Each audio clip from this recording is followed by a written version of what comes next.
Penulis James Foster dan istrinya May sedang berlibur di sebuah resor di Letoka. Suatu pagi saat menuju sarapan, mereka disambut staf hotel yang mengenakan topeng tradisional khas budaya lokal. Para turis diberitahu bahwa musim hujan telah dimulai, ditandai dengan perayaan tradisional. Sebagai bagian dari acara tersebut, wajah para peserta dihias dengan warna-warna khas pesisir yang melambangkan persahabatan dan akhir musim liburan. James dan May hanya menyaksikan acara itu tanpa banyak antusias. James yang mengalami kebuntuan ide untuk novel berikutnya tampak murung. May mengusulkan mereka ikut tur, tetapi James menolak dan menyuruhnya pergi sendiri. Nah, saat sendirian, James berjalan di pantai dan bertemu Gabby, seorang wanita pirang yang cukup menarik nih, yang mengaku sebagai penggemar karyanya. Merasa tersanjung, James menikmati perhatian tersebut, mengingat ia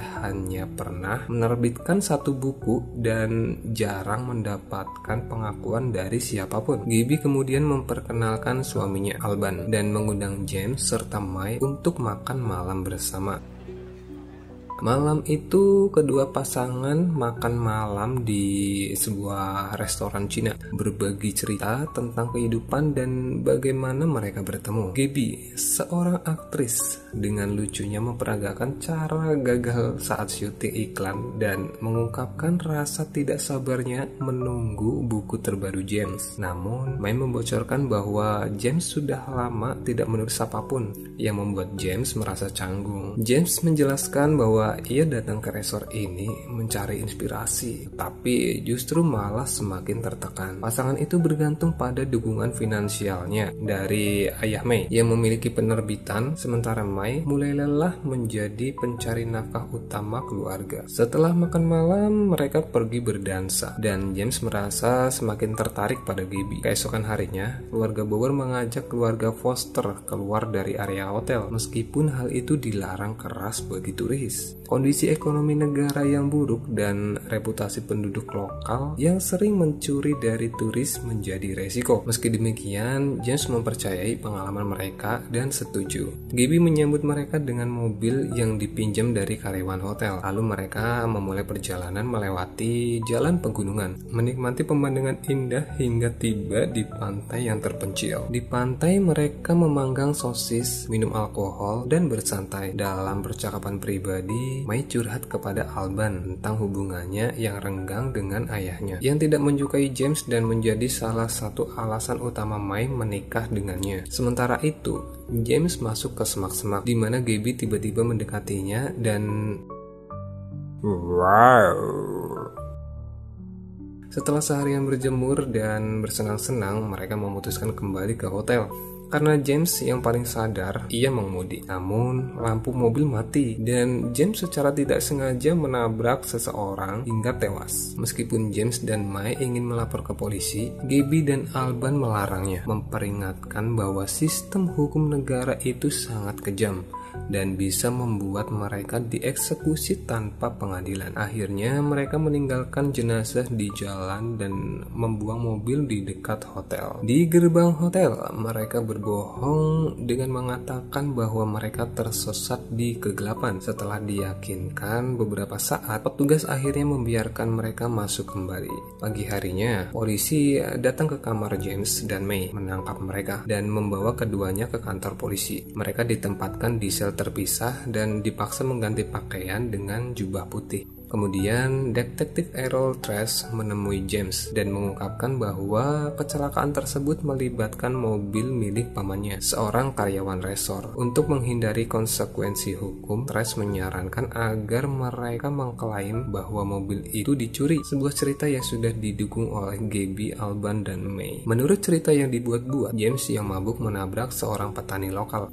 lalu melarikan diri tanpa melaporkan kejadian tersebut. Trace menjelaskan lebih lanjut bahwa berdasarkan hukum setempat, putra tertua dari petani yang menjadi korban harus membunuh James demi memulihkan kehormatan keluarga. Namun, ada alternatif bagi turis asing. Dengan membayar sejumlah besar uang, pemerintah setempat akan menciptakan tiruan dari James yang akan dieksekusi sebagai pengganti. James menyetujui usulan itu, menandatangani kontrak kontrak dan membayar biaya yang diminta. Ia kemudian diminta melepas pakaian, diukur, dan menjalani berbagai prosedur sebelum tubuhnya dicelupkan ke dalam cairan merah pekat yang menyelubungi seluruh tubuhnya. Saat proses pembuatan tiruan berlangsung, James mengalami halusinasi tentang Gabby dan akhirnya pingsan. Ketika terbangun di ruang medis, May ada di sampingnya dan memberitahunya bahwa proses tersebut telah berhasil. Pasangan itu dibawa ke ruang observasi di mana Trace menjelaskan bahwa dalam kasus tertentu proses ini membutuhkan beberapa kali percobaan. Namun untuk James, prosesnya berhasil pada percobaan pertama.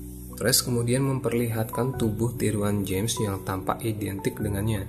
Dengan enggan mereka diberitahu bahwa mereka harus menyaksikan eksekusi yang menjadi bagian wajib dari prosedur tersebut. Ketika tiruan itu sadar dan panik, ia mulai mohon ampun, bahkan berbicara langsung kepada May, membuatnya menangis. Di ruang bawah tanah kantor polisi, eksekusi berlangsung. Tiruan itu diikat pada sebuah tiang, sementara putra petani yang berusia 13 tahun membawa pisau diperintahkan untuk melaksanakan hukuman. Tiruan tersebut memohon belas kasihan, tetapi anak itu maju dan menikamnya berulang kali di bagian perut. May menutup matanya karena tidak sanggup melihat. Sementara James, meskipun terguncang, terus memperhatikan dengan rasa ingin tahu yang aneh. Setelah eksekusi selesai, pasangan itu dibebaskan dan diberi sebuah guci berisi abu tiruan sebagai tanda perpisahan. Malam harinya, May yang terguncang mulai mengepak barang-barangnya, berniat meninggalkan negara itu. James beralasan bahwa ia tidak bisa menemukan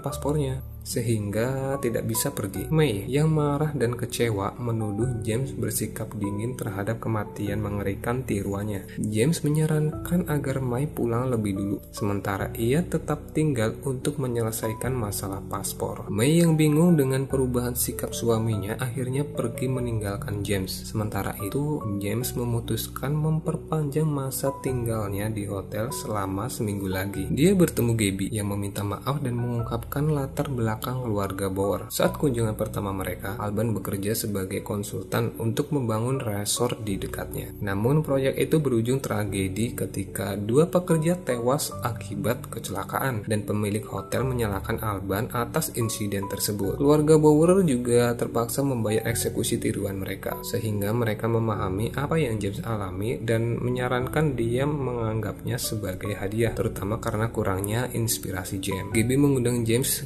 ke villa mereka, di mana Alban menyambutnya dengan ucapan selamat atas kelahiran kembali dan mengenalkannya kepada teman-teman mereka. Para turis kaya seperti Charles, Jennifer, Dr. Modern, dan Bex yang mempesona. Mereka semua memiliki rahasia kelam masing-masing, telah melakukan kejahatan dan lolos dari hukuman dengan menggantikan diri mereka dengan tiruan yang dieksekusi. Charles membahas kerasnya hukum di Letoka dan melontarkan pertanyaan mengerikan. Apakah yang dieksekusi benar-benar tiruan James atau justru James asli? Pertanyaan ini terus menghantui pikiran James. Meski tertawa untuk mengabaikannya, dia merasa terganggu saat berada di kamar mandi. May meneleponnya, tetapi James mengabaikannya. Gabby segera muncul dan menenangkannya, mengatakan bahwa hari pertama selalu terasa paling sulit, seolah-olah menjalani kehidupan kedua. Tiba-tiba suara tembakan terdengar dari ruang tamu, tetapi Gabby menjelaskan bahwa itu hanyalah lelucon. Kemudian Charles berjanji membantu James mengurus masalah paspornya. Alban mengungkapkan bahwa pemilik hotel yang pernah memfitnahnya kini mendapatkan medali penghargaan atas kontribusinya terhadap kemakmuran Letoka.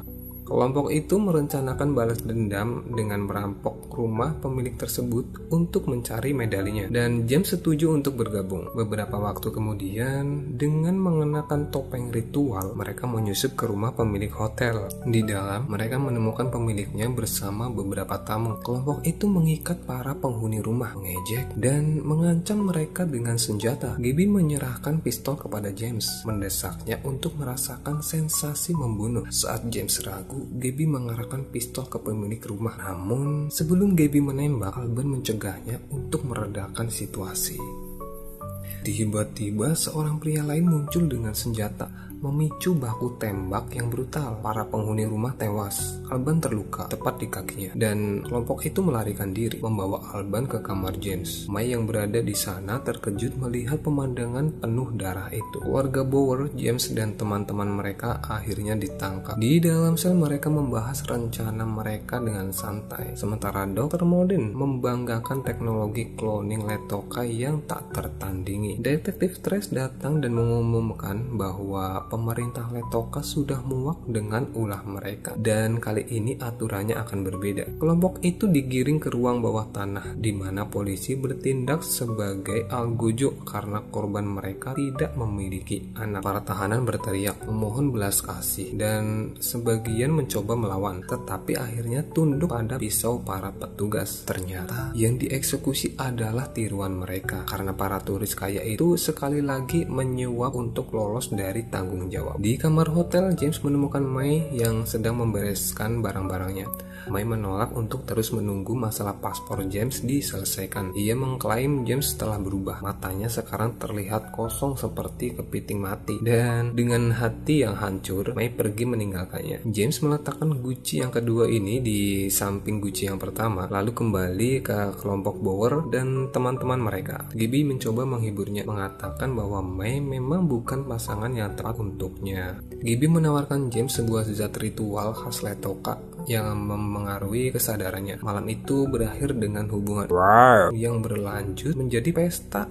Setelah itu perilaku James berubah drastis menjadi sembrono dan ia mulai mengejek orang-orang di sekitarnya, disemangati oleh teman-teman barunya. Suatu hari Charles memberitahu James bahwa masalah paspornya melibatkan Trace yang sengaja menahan keberangkatannya untuk memeras lebih banyak uang. Kelompok itu merencanakan penculikan Trace untuk memberi pelajaran kepadanya. Mereka pergi ke rumah sakit tempat Trace dirawat. James tetap di mobil sementara yang lain masuk, lalu kembali dengan seorang pria yang kepalanya ditutupi karung. Mereka membawa tawanan itu ke Villa Bower. Di bawah pengaruh zat yang diberikan oleh Gabby, James dengan brutal memukuli pria itu, sementara teman-temannya mempermalukan korban lebih jauh dengan tindakan penghinaan. Namun tiba-tiba Gabby membuka karung itu, mengungkapkan bahwa korban tersebut adalah tiruan James sendiri. Terkejut, James menyadari semua ini hanya lelucon. Terguncang, dia kembali ke kamarnya. Dari jalan di bawah, teman-teman barunya menyanyikan lagu untuknya. Gibby mengusulkan ide aneh untuk melibatkan tiruan itu dalam hubungan intim bersama. James yang merasa muak mengambil paspor yang disembunyikan di bawah wastafel dan memutuskan pergi ke bandara. Namun keesokan paginya, bus yang membawanya dikejar mobil-mobil berisi kelompok tersebut. Gibby mengejek James, memaksa sopir dan penumpang menyerahkan James. Setelah bus pergi, kelompok itu memaksa James berjalan kaki kembali ke hotel. Gibby duduk santai di atas kap mobil, mengejeknya, menyebutnya menyedihkan dan mengungkapkan bahwa mereka hanya menggunakannya untuk hiburan. Ia mengaku tidak pernah membaca buku James dan bahkan tidak menyukainya. Menurutnya tidak ada ulasan positif tentang buku James dimanapun.